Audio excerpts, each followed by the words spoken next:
This weekend, we got the third entry in James Cameron's Avatar franchise.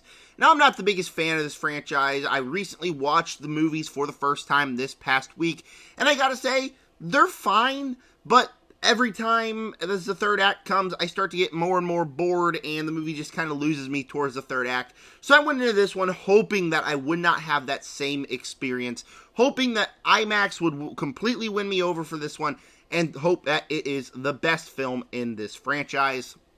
Before I dive into my review, I want to know your opinions on Avatar Fire and Ash down below in the comment section. Is it your favorite of the franchise? Is it your least favorite of the franchise?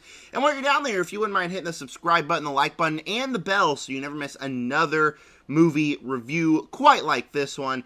And with that said, Avatar Fire and Ash, yeah, it's my favorite film in this franchise. Not saying too much, but by far it pretty much is my favorite film. Now, the things you got to talk about right off the bat: visuals, score, both fantastic. The movie looks fantastic. The thing that I hear people say is the movie just looks like one big video game, and that cannot be more true. All the visuals, all the big scoping ships and animals and mountains all look absolutely gorgeous. And for a movie with blue CGI people throughout the entirety of it, I still think that they all look pretty excellent as well. And the score has just been stuck in my head ever since I watched Avatar 1. Just this big booming score, grand, adds to the grand nature of it all. And it's just one of the best parts of this movie. And so James Cameron, you just can't deny that he has a sense for scale. And really, all of the technical elements in this movie are because of James Cameron. And, you know, he's a fantastic director, and they're all done really well.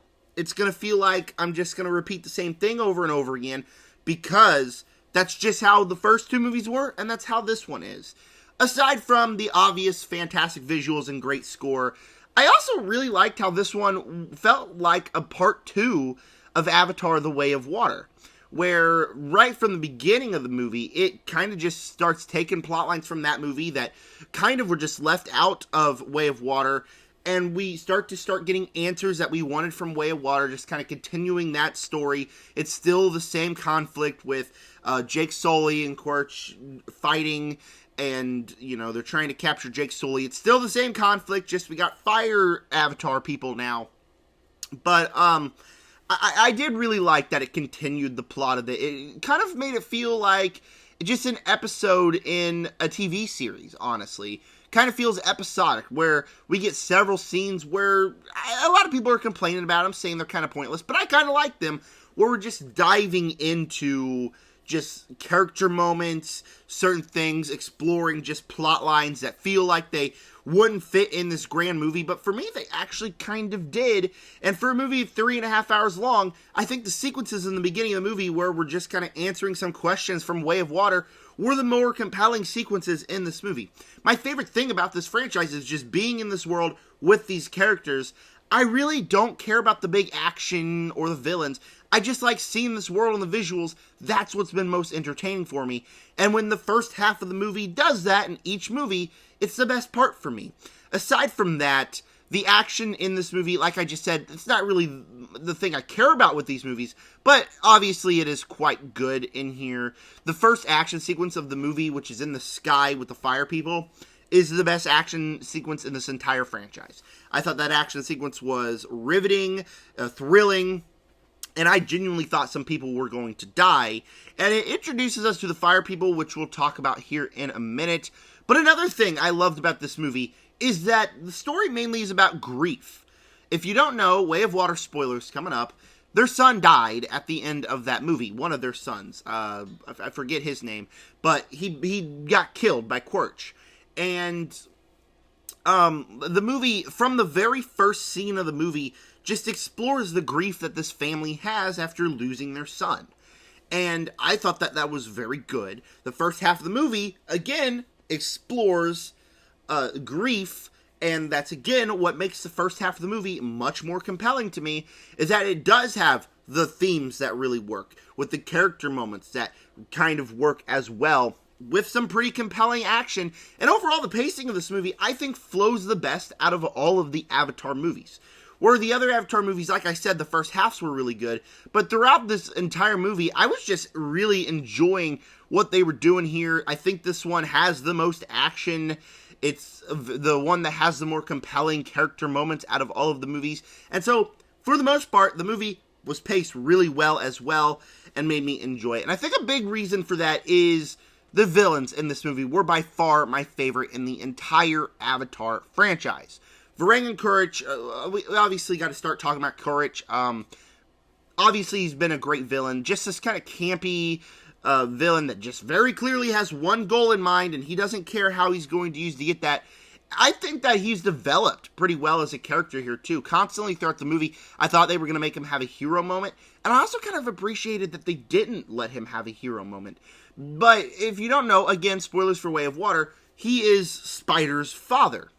And so, we have certain character moments with him trying to be a father that I thought kind of developed his character towards the right direction.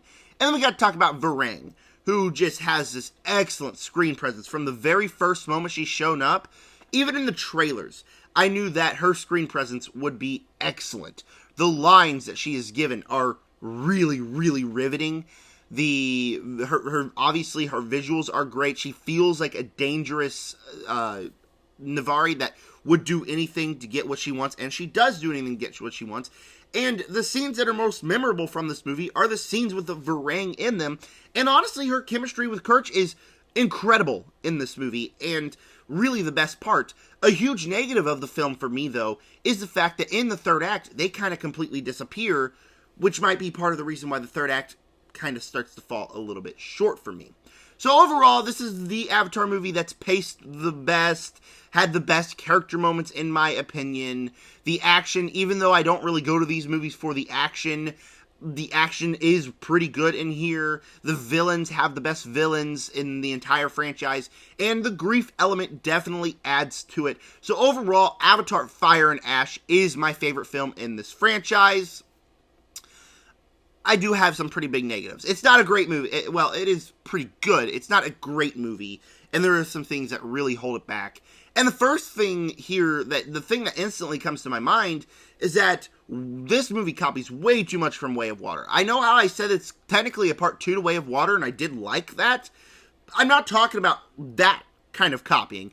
I'm talking about down to the third act, specific scenes that were just copied from that movie. You got the big grand scene of the whale jumping out of the water. You got Courage kidnapping the kids. You got a ship with the final battle on a ship with fire and the ship's going down. Even where they started to introduce the plot line that's going to be entered through in the third act, I was like, oh, so it's Way of Water all over again. And then we get on the water and we have another big Na'vi human water fight. It's the same thing from Way of Water. And where my big negatives from the rest of the movies are, the third act start feeling a little bit repetitive and kind of just lose my interest. This one did the same. Now, I do think that there are some really good moments in here. Way of Water also had some really good moments within the third act. But overall, this movie, it's frustrating because there's so much you could have done. It's called Avatar Fire and Ash. And in the third act, you just completely sideline Varang and the fire Na'vi. And then we do Way of Water yet again. It's incredibly frustrating. Like, if I'm going to go see the movie in IMAX, I kind of want to watch a different final battle than what I watched with this one. Also, the movie is too long. I did say that there are certain sequences that people are going to feel don't work, that did work for me. And they did, but there are also the sequences throughout the entire movie that, like, oh, you could have cut that out. Or, oh, you didn't really need that to be here. And for this next negative, it's a 3.5 hour long movie, and it doesn't really go anywhere with the plot. I feel like by the time the movie ended, we were at the exact same finale as we were at The Way of Water. Like, oh, okay, the plot really never progressed anywhere. They're going to come back for the fourth movie, and they're going to try to go fight Jake Sully again. Alright. Same thing. And that's where I say it copies too much from Way of Water, down to the T, where the majority of the movie is really entertaining, and then we enter that third act, and it's essentially, we're watching Avatar The Way of Water again. but I feel like in the third act, there's just not as many powerful character moments as there was in The Way of Water. And so the third act really, really disappointed me. And it's also, like I said, too long. There are certain plot lines in this movie that just go nowhere. There are some that I do enjoy, but there's a certain plot line with Jake Sully and Spider that's just one long 10-minute sequence that just ended up going nowhere in the plot. And kind of baffling, like, oh, so why did we keep that in the movie? Why was that something that happened?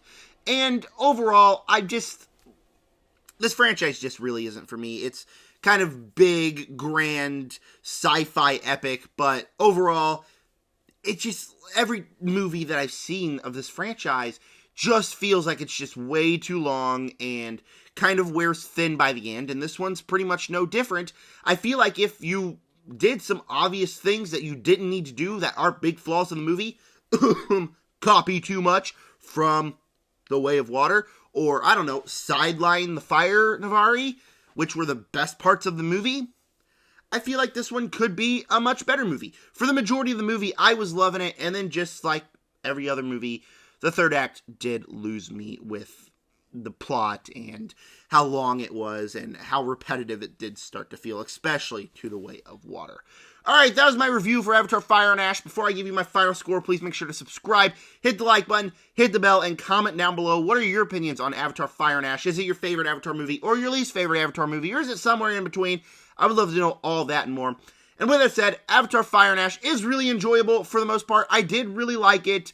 I think Varang and Kirch are awesome villains, and I love that it dived into grief. But the third act, again, pretty much lost me, just like it did to the other two movies. And overall, this just isn't my cup of tea for a franchise. It's going to be some people's favorite franchise. It's not really mine, so kind of take my opinion with a grain of salt. But still, I enjoyed it. It's my favorite movie in this franchise. It still has flaws. Anyways, Avatar Fire and Ash, I'm going to give a B. And if you are a fan of this franchise, I highly recommend you go see it in the theater. Thank you guys for clicking on this video, and stay tuned for the Avatar ranking coming in the coming days. With that said, subscribe.